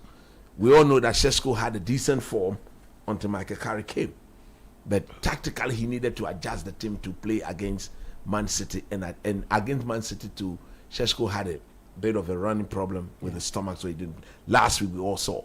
So there's a very, very difficult situation for the coach. But look, you can't beat Man City and beat Arsenal back to back and not get the 3 maximum points. That will not be acceptable. And I think that should be something the players themselves, the Manchester United players themselves, would not and shouldn't allow to happen. If you can beat Arsenal the way you did and beat Man City the way you did, you need to account for Fulham and account for West Ham, which is your next opponent, and then give the young man the chance to barber his hair and win the 5th game in a row. You mean and let him barber his one? hair? Yes. So I expect Man United to win. To win. Do you Nottingham Forest, Crystal Palace, and then Kwachidas City? Nottingham Forest, Crystal Palace. Yeah. Well, this is the Mateta derby or what? Yeah. I think I'll go with Forest. I'll go Forest. Okay. Yeah, I'll go Forest. Kwachi Spurs City, the final game on Sunday, 4:30 p.m. I still think City are probably the best chance in the title race, and I'm counting on Arsenal dropping points against Leeds United, so a win for Man City. Great stuff, guys. Let's do some shouts. But before that, Coach, I have some 2 messages for you. One is from Raymond Nyamado. Yeah, he says. A good friend. He says, Coach is talking as if Partey is a 24-year-old. Garcia is with the player in training. Partey cannot give what he doesn't have. He's an old man. Okay. No, but what I also but said, we've already all acknowledged we that. admitted to that. So what he needs to do is to help the player. There is another message. He says, please tell Coach that I, Kofi Tevia Kwanzaa, will have my head bowed if Arsenal wins the league. I'd rather have City or Villa 7 win the league over them.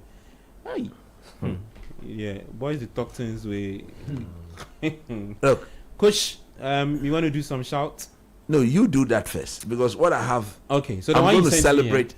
I'm going to celebrate. Is it the one you sent to me? Yeah, please do that for me.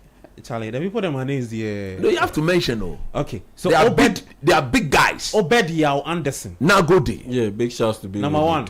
Number 2, Prince. You know, after the win yesterday, Obed last week against Arsenal. Yeah. He was Obed, super elated. He promised that jollof rice for all the boys. Yeah, clean. The jollof can land. Oh, Charlie. The jollof don't land. Give me the voice for Obed. The jollof can land. Haters, no. Give it to haters. Mumpong dia muja ono. Mumpong dia muton honum. Ana me ya mu bibi. Osi mumpong dia muton honum. Mumpong, no, if they say pong, it means close. Yes. Munjai. Okay. Stop. If you say mumpong, there's like they have gone to go and they are closing. Mumpong, they are muton. No, Charlie, no. Obed has delivered. Charlie, before haters. Charlie, mention the guys. Charlie, make I go to the third person. Kebi Asante. Wow. There is Aaron Parkwesi Aqua. Wow. There is Inspector Gabriel Isubonte. Oh, Isubonte. Sadiq Akwe Kagawa. If you sing Kagawa in bros on the Man United fan. Then there is Derek Cannavaro Moke. There's Eddie Britain, right? There's Ahmed Fabrizio Al Hassan, Solomon Pa Prodigal, Eric Obrimpon Senator, Antonio Wusu, Tony, and then there's Tony K, the last one. Philip Fifi Dodu. Charlie, them be great Manchester United. Super guys. And the guys have saying that if we beat Fulham again, more jollof. More jollof. Charlie, more pon your motor. Mumpong dia muton honum. Ana, me yamu bibi. Eh? Osi mumpong dia muton honum. Mumpong, no, if they say pong, it means close. Yes. Munjai. Okay. Stop. If you say mumpong, there's like I'm going to go and they are closing. We laughed at BTM for the back. Sky and laugh. Yeah, they kill me fast. The rich men of my Yeah. Now let's get to you. Yeah, Charlie. I want to, together with a very good friend, celebrate his wife, Mrs. Christiana Adams. Oh, Charlie, Mrs. Look, Christiana Adams. She's been celebrated by her husband because this is their 10th wedding anniversary. Look, she's blessed. And he says, 10 years ago, God joined our hearts and began this beautiful journey called marriage. Through every joy and every challenge, His grace has carried us and His love has kept us standing. We have walked through ups and downs, storms and sunshine, yet each season has only drawn us closer, teaching us patience, forgiveness, humility, and deeper love. You are God's precious gift to me. Smooth. Thank you for being a loving wife. Oh, Charlie, a faithful partner, and an incredible mother to our two beautiful children. Clean. Your sacrifices, prayers, care, endless love have built a home filled with warmth, peace, and joy. Okay. Our children are blessed to have you, and I'm internally grateful to call you my wife. Oh, Charlie. As we celebrate 10 years, Why you laugh? I renew my vows before God and before you. Yeah. To love you more deeply, to cherish you more sincerely, to protect your heart, to pray with you and for you, and Charlie, to walk hand in hand with you for all the days God gives us. Charlie. May He continue to bless our union, strengthen our bond, and fill our future with even greater love, laughter, and purpose. 10 years of ups and downs, storm and calm, fights and makeup, laughter and tears, trials and triumphs. All these built on a foundation of love. I love you today. I love you tomorrow, and I love you forever. Oh, Charlie. Happy 10th anniversary, 10th anniversary to the love of my heart, Mrs. Christiana Adams. This is from your husband and your two lovely children. This from Coach Nimley. I say God bless you there. May the good Lord strengthen and make you more beautiful. Nice one. In Jesus' Speaking name, of marriages, amen. right, Coach? This is from Kwame Jumo. Hey, my boss that. Yeah, he said, to the bone of my bone. Now go bone of my bone. And the flesh of my flesh. Now go day. Mrs. Dorcas Jumo Ajiman. Oh, wow. Assistant Superintendent of Immigration, GIS. Wow. It's another 365. Wow. I love you to bits. Love you to Blessings, good health, and wealth is what I ask for you on this special day. Amen. Nyamin Shrawu from your husband, Kwame Jumo Ajiman. What is her name again? And the kids. The name is Mrs. Dorcas. Look. Jumo Ajiman. God bless her for being the wife to my boss, Kwame Jumo. Mrs. Dorcas, your Dowati. Yeah. Nyamin Shrawu. Happy birthday. Yeah. God bless. Yeah. Big shouts to Nana Sensa Football to inside Ghana Maritime Authority, and big shouts to Gideon Ampofo and his lovely wife inside Domi. And yes, a big shout to our in-house birthday celebrant Abigail Atta. Yeah. Super girl. So big shouts to you, Abigail. The reason I was laughing with the YouTube comments now, somebody said that Jollof be I show speed Jollof. I show speed. Charlie. When that's done. Big shouts to Kenneth Nana Kwame Giant Kwache. Yeah. That's my brother, solid guy. He hold me down a lot. And Pressure, my guy Pressure. But tomorrow is a big day for me. Yeah. Tomorrow is a big day. Tomorrow is a big day. I'm fully connected. Okay. Right, thank you so much. But before I go, let me talk to you about Latina Travels Centaurs 2026 Global Football Festival. When the world gathers for greatness, one name leads the way. Latina Travels. taking Team Ghana to the biggest football global event. On the event happening in the United States of America, Canada, and Mexico, join the Latina 2-in-1 experience, uniting world-class football and global business in one unforgettable journey. The Latina Travels package includes visa to watch all 3 group stage matches, 3 official match tickets, return charter flight, hotel accommodation, travel insurance, and exclusive access to business networking event across all 3 nations. This is not just a trip, it's history in motion, it's football, it's opportunity, it's Latina Travel. Call us on 020-522-9553, or you can also call us on 050-6676-957 today, or visit Latina at Alisa Hotel, North 3, secure sports on this once-in-a-lifetime journey. Latina Travels, your gateway to the 2026 Global Football Competition happening in the USA, Canada, and Mexico, where football meets opportunity. Ghana shines on the world stage with our coach, Otuade. I am Gabi Affair. Thank you so much for listening. You heard from Coach Christopher Nimley, Yao Ejeminta, Manuel Angelo Kwache, then Bernard Abek who are trained. Tomorrow, there will be no Republic of Football. We're back on Sunday with all the review of the English Premier League matches and other matches in Europe. Thank you so much for listening. I'm Gabi, your friend. Enjoy the rest of your night. Do take care and bye-bye.